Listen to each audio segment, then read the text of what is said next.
Bonjour tout le monde et bienvenue sur Le Jeune Musical. Aujourd'hui, on va s'intéresser à un phénomène de société grâce à une série qui cartonne sur Netflix. J'ai nommé La Chronique des Bridgerton, ou Pourquoi la série nous rend-elle accro.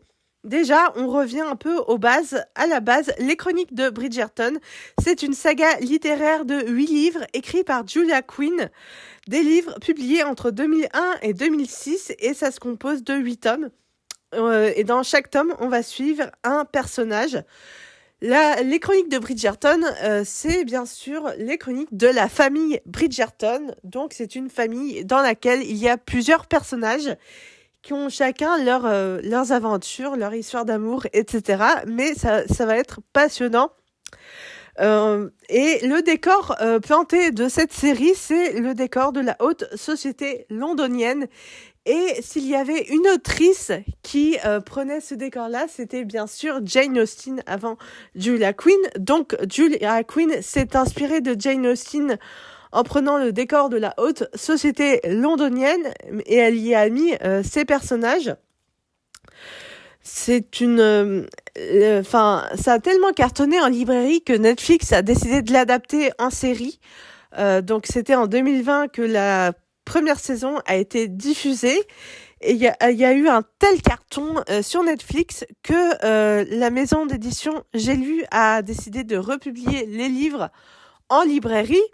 Donc, comme quoi, merci Netflix, parce que Netflix a fait revivre une saga littéraire qui était publiée au début des années 2000 et dont on connaissait pas forcément l'existence. Mais ce qui est aussi très intéressant dans cette série, c'est qu'il y a la fameuse existence de Lady Whittledown. Lady Whittledown, c'est une lady dont on connaît pas forcément l'identité et que les personnages ne connaissent pas non plus. C'est une lady qui écrit dans le journal le plus lu de la société.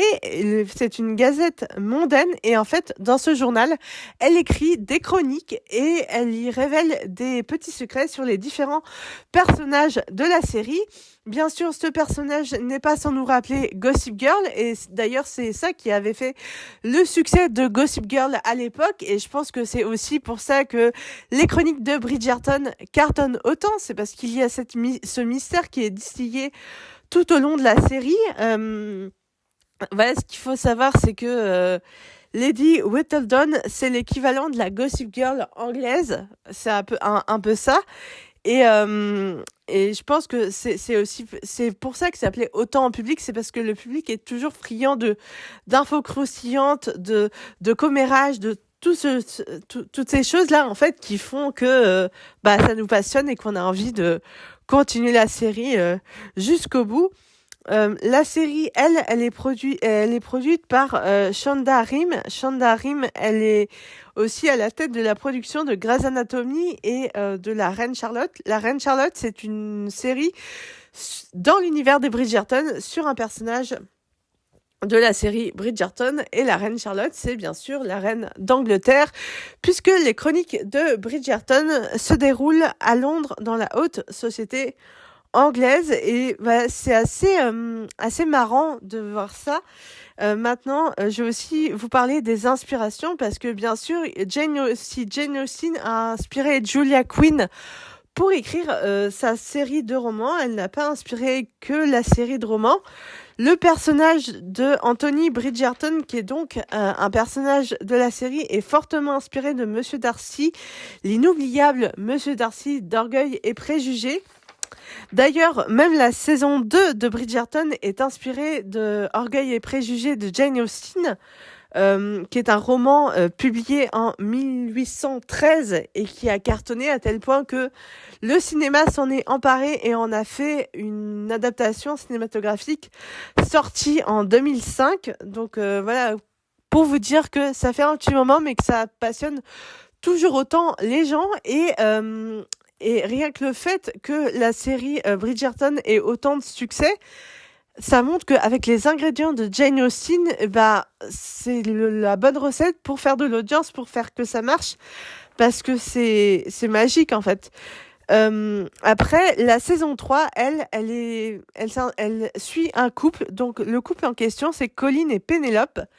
Et en fait, ces deux personnages sont inspirés de deux couples très célèbres dans l'univers des séries, à savoir Ross et Rachel dans Friends et Jess et Nick dans New Girl. Donc voilà, vraiment, on sait d'où sont puisées les inspirations, et vraiment, on sent l'influence de Jane Austen dans la chronique des Bridgerton, et le fait justement que ce soit une femme qui ait écrit justement des classiques comme Orgueil et Préjugés ou Emma, et que ce soit repris dans la série Bridgerton, ça montre aussi un petit peu le poids des femmes en littérature, le pouvoir des femmes, comment elles réussissent à faire ce tour de maître dont finalement tout le monde raffole, y compris le public qui est friand de bonnes histoires comme Bridgerton.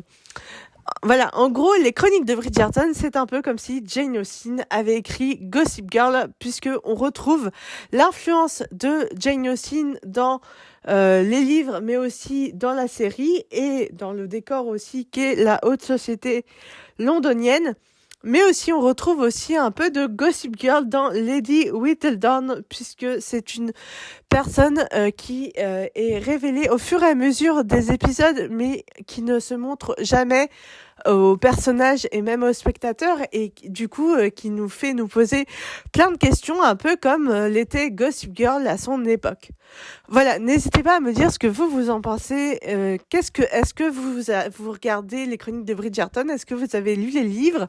Est-ce que vous aviez fait le rapprochement entre Jane Austen, Julia Quinn et bien sûr Lady Whittledown et Gossip Girl? N'hésitez pas à le dire en commentaire, et comme ça on échangera sur ce sujet autour de ça. Et nous on se retrouve très bientôt pour un prochain sujet. Ciao!